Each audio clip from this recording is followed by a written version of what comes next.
What's up, world? This is Nick Ocho Brown, and this is episode 7 of Leadership Questions Answered.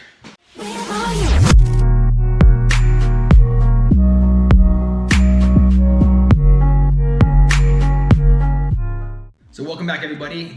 Thanks for your patience with me as I took a little bit of a break over the holidays and got ready for a new class at the school that I teach at. But I am back, and we are going to re-kick off the Leadership Questions Answered series. And we're going to do that starting with this.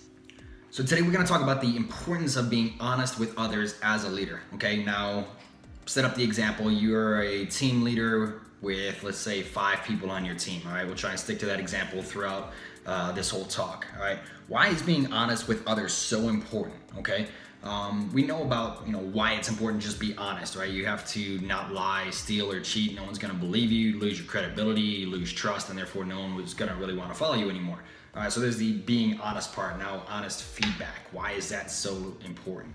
All right, it's important because if you truly care about those that you lead, and I hope that you do, you're going to want them to get better. You want to develop them as a person, as a leader, as a salesperson, or whatever job that you're in, as a real estate agent, who name your example, right? You want that person to get better, okay? And the only way to really do that is to give them honest feedback. Another important reason why you must give honest feedback to those that you lead is that if you don't, there's a good chance that you're going to be hurting the other people on your team, all right? So if someone in the office has some destructive behavior, and you're not honest with them about that and trying to correct that, there's a good chance that the other 4 people on that team are going to be hurt by that behavior.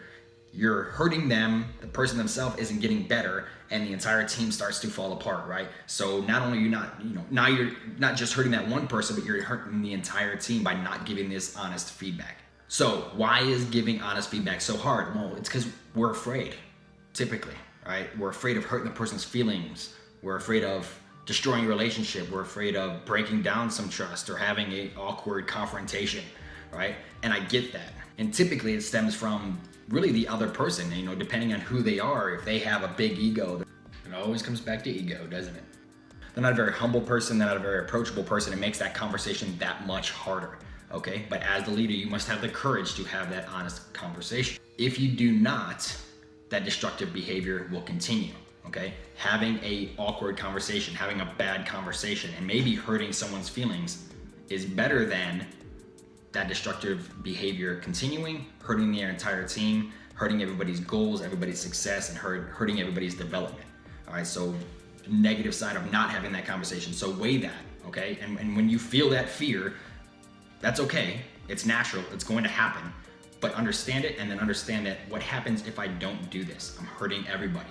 So I need to have this conversation. So the fear is there, and the other thing that's gonna happen that's gonna make this conversation hard is people put up their defenses, right? They put up this wall around their ego about how awesome they are, and then they're gonna make excuses about why, what they're doing. They're gonna justify why it's okay, what they're doing, and all these things are gonna happen because they feel personally attacked. All right, that's what usually makes these conversations so hard, is that the person receiving the feedback feels like you're attacking them.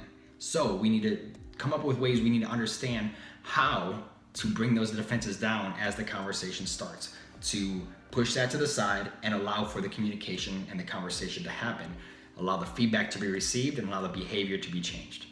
So in my experiences, I've had to have some of these conversations in the past. They don't always go well, but that's okay, all right? It's better to get that feedback out there than allow that behavior to continue. But for the new leaders out there who are maybe having this, maybe you need to have this conversation for the first time and you're kind of dreading it, right? I would say probably 8 out of 10 times, here's the reaction from the other person. It's like, oh my God, I didn't know I was doing that. I didn't know it had the effect on my team. I am so sorry. I need to go apologize to everybody. I didn't even realize I was doing this, okay? Most of the time, that's what happens, all right? And it's okay, we get over that fear, we're allowed to have that conversation, we do it right, and people are like, oh my God, I didn't even know I was doing that. I'm so sorry. I'm gonna change it. It's fixed, all right? And this huge wave of relief comes over you. They're like, oh my God, I'm so glad that went well, and everything's gonna get better, right? That's what usually happens. I would say 8 out of 10 times in the times that I've had to do this, the percentage works out about that. Of course, you're gonna have a couple of those times where it just doesn't work, either because of the way you said something or because the person receiving the feedback is just that type of person. All right, and there's a whole other conversation about what to do there. Save that for future videos. All right, so let's talk about how are we gonna take down these defenses. So I have 2 techniques for you in the before time and then 2 in the during time, okay? All right, so number 1, before the conversation even needs to happen, hopefully before any behaviors even start arising, you need to build that relationship of trust that we've talked about in previous videos. If you watch the rest of our videos, there's a pretty common theme that you can see throughout and sprinkled throughout most of them is that it's all about trust. Leadership is about trust, right? Trust is the foundation of leadership. This is one of the reasons why it's so important.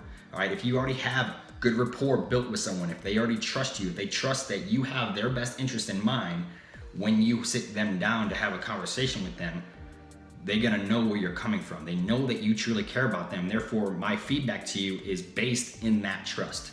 You trust that I'm trying to help you. Therefore, all of those defenses that we talked about are already kind of broken down just a little bit. Okay, makes the conversation a little bit easier. Right? Technique number 2 is as you walk in the door as a new leader of a team, of a group, of an organization, a business, whatever you're going to lead, say it up front. Be very upfront with everybody. Hey guys, there's gonna be times where I will have a conversation with you that you may not like, but I hope that you understand that I really truly want this team to be successful. I want you to be successful. I want to develop you as a person, as a leader, as a businessman or woman, whatever it may be, right? I'm here to help you, all right? So say that right up front. So if you're able to do those 2 things, right? Build the trust as the leader, and then also say it up front. Hey, I'm going to be honest with you.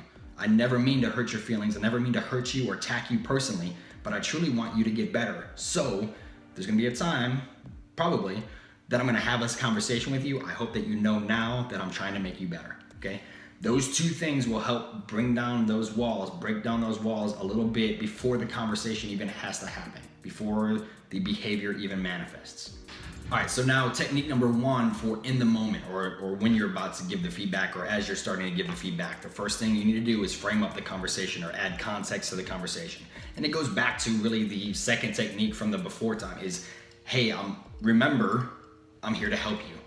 Something like that. Or, hey dude, something's happening, I need to have a tough conversation with you. Or, hey, I'm about to say something you may not want to hear, but it's important to your development.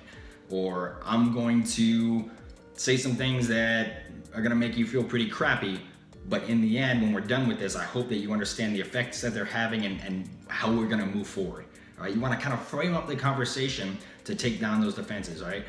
You wanna make the other person feel that you're not about to attack them, all right? You're not gonna call them out and tell them they're the worst person in the entire world.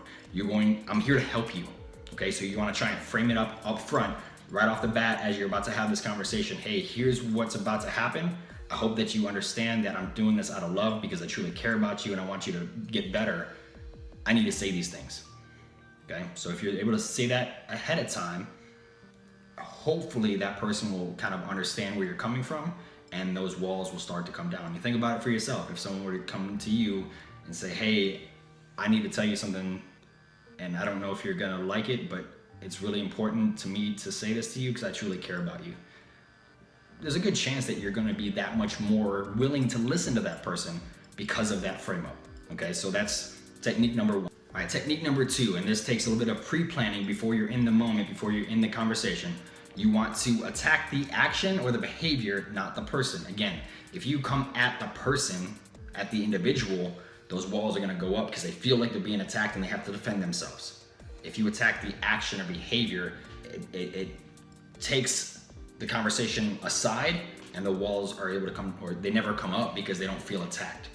Examples of that would be like, hey dude, when you micromanage your team, it makes them feel like you don't trust them. And it makes it a really weird work environment. They don't feel like you actually trust that they can do their job, all right? I'm attacking the action, the micromanaging. I'm not attacking you. You're not a bad person, but this behavior is hurting your team. Another example, something like when you blame others for your mistakes, it makes everybody kind of get this feeling that, oh, nothing's ever his fault. He's perfect. He thinks he's God's gift to whatever, okay? That's the reaction from your team. I don't think that's a reaction you want from them. So, when something happens, be able to take the blame. It's okay, right? Again, I'm attacking the action, not accepting the blame. Not attacking you as a person. You're still a good person. This behavior needs to change, all right? Doing that allows that person to not feel attacked and therefore listen to what you have to say, and that's really what you want to happen. You need them to listen to the feedback in order for them to grow and develop as a person. All right, everybody, that wraps up episode 7 of Leadership Questions Answered. As always, if you have any questions, comments, concerns, disagreements, agreements, whatever it may be, please leave them in the comments below. If you guys enjoyed this video, please like, comment, and share. That just gets it out to more people.